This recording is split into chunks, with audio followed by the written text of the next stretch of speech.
since it's a trip down memory lane. Forget about that bozo. I'll be the one who's narrating this video. Hey, what do you mean by I didn't play hide and seek like you? What's so different about you, huh?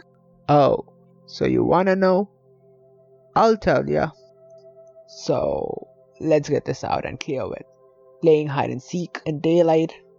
Nah, that shit's way too easy. It ain't for us, man. We ain't no basic bitches out here.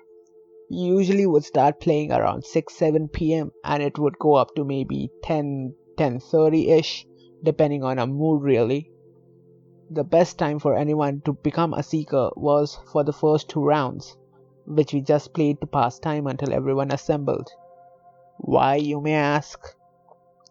For the first few rounds, you only have about 2 or 3 people to seek out, and by the end of which, the whole squad showed up, one by one, and suddenly our strength becomes like 20. Since everyone's here, let's decide who's gonna be the seeker. And we did that by doing this thing called Teen Mein Se Ek, which is basically where 3 people would stack their hands on top of one another, and on the chant they would have either their palms faced up or down, and the odd person out would be free or hider. The remaining 2 then did the same with the third person, and the cycle continued till we finally have 2 people left. Now one of us hiders had to give them dal bhat. We would fight over as to who gets to give them dal bhat, which was one of us joining in as a third person and saying, Dal bhat dunga, raj nahi dunga, jo mere jaisa karega uske upar raj. Translated, I'll give you dal rice, but it won't be the dinner. Imitate me and you're it, or you're not it. We got a seeker for the night. Let the Hunger Games begin! Sorry, we didn't really do the counting thing. Instead, the seeker had to go to one of these 2 places, touch it, And start seeking. so the seeker had 2 options. Sprinting to the spot, reducing the time the hiders got to hide, or walk. Oh, I forgot to tell ya that we played on busy humans, animals, filled street, and we didn't really have hiding limits except going home, but that's a no-brainer. And for a hider to be caught, the seeker had to say the number indicating their rank, as in the first, second, or 10th person being caught, followed by the name of the person. Oh yeah, and one last thing. If any one of the hiders who hasn't been caught yet touches the seeker and says, quote unquote, dhappa, the round resets.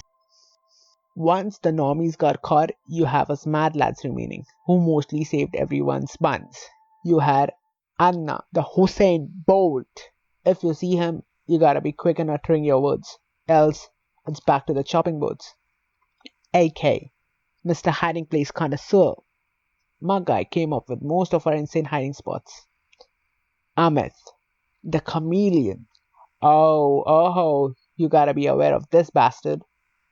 He would be right in front of your eyes, but you wouldn't notice a thing.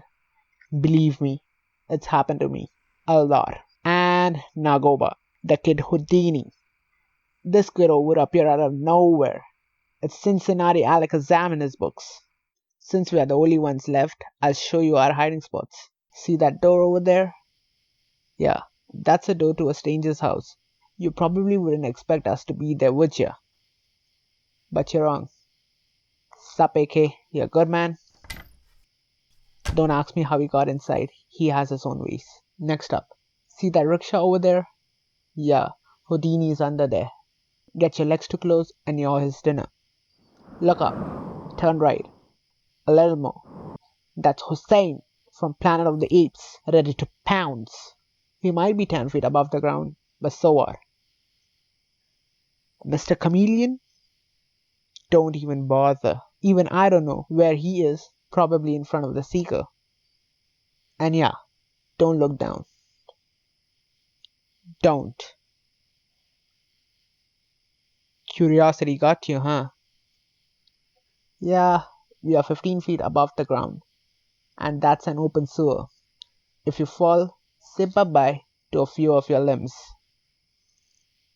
Forgot to remind you, we are standing on a leaning plank, so don't shift your weight too far from its surface, or physics will do its thing and fudge us. Please don't step down on the wall. The seeker might see your feet sticking through, and I'll get caught. So hang on tight. Y'all are a bunch of lunatics. Hey! Now that's rude. We ain't done yet. Haven't really shown you our creepy haunted spots. We had this old broken public washroom in a dark alley, and you best believe it, we are going in there. Wait, what? This is bullcrap. Stop pissing your pants already. We aren't even in yet. Just follow.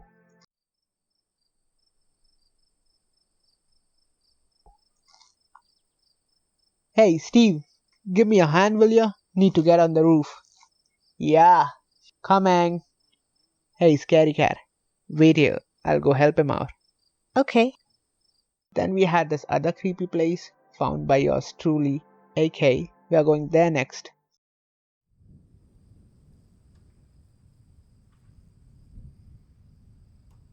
Be careful of your steps. Don't trip, else it's a trip to the dentist. Stand aside.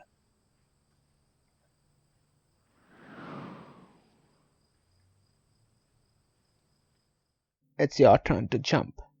And yeah, make sure you make it across, or it'll be painful. You say? Hell no! I ain't doing this. Still haven't had a girlfriend, need to marry, have kids. Can't say hi to Jesus yet. Haven't done confession. He would kick me out. And what about John? Wanted to flip him off for eating my sandwich the other day. Jabus, go already. How long has this stinking place been abandoned for? I don't know. There's voodoo shit over here. Hey, calm your diapers, mate. We are hiding over here. You'll give us out. That gotcha, huh? But don't worry, you'll be fine. Funny story. Once we had a friend's cousin join in, so we thought why not show him the place. My man pooped his pants midway and ran home. Also should have mentioned when we were up there, we would scare each other by making ghost sounds and shaking the worn out furniture. Yeah, poor fella. But on the days where we didn't really feel like putting in efforts, almost half of us would hide in one of the many covered rickshaws and cause ruckus in there. We didn't really care if the seeker knew where we were. If you were to see it from afar, you would see a dancing rickshaw and hear random crap. If you're the seeker, I'll suggest don't go in. Why? You can't tell me what I can do or cannot. Suit yourself. So, who's gonna be numero uno, huh? First place. Yo guys, he's my guest for the night. Lay him off, will ya? What was that for? Had warned ya. That, my friend, was public dhulai. No. You assumed my gender, didn't you? And also that. He's all yours. Now there's this one guy. Let's call him Matru. Oh, he's bad news. Fortunately, he would join us on rare occasions. My man took hiding to the next level. The hiding spots that I showed you earlier, imagine taking them to their extremes. We were 15 feet above, right? This maniac would go 20. Heck, he would get on the roof. Impractical, I know, but who's telling him? That tree you see there? Yeah, he would jump and cling onto its bark and hide behind it. Crazy, right? Won't mention his other spots. You wouldn't want to know. Oh, see that crevice between those structures with a sewer below? Yeah, it also seems to have an electricity box. Very dangerous. I'll stay away from there. That's Houdini's fave spot. Don't worry, I'm done with the crazy stuff. Let's cheer you on, shall we? We had this tactics where 2 or 3 of us would hide in a dark alley and switch our shirts. Since it's dark, you could only barely see our shirts. Fifth place, AK in the blue shirt. Yeah, wrong, mate. Handy Bundy Footlay. That's the cue for the round to reset. Forgot to tell you.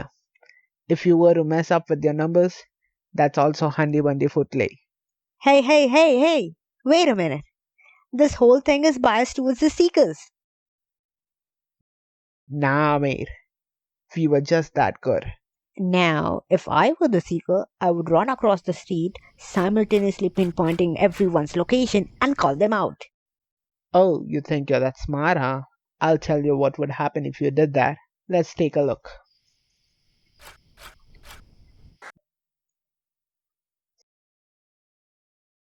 So, who's first?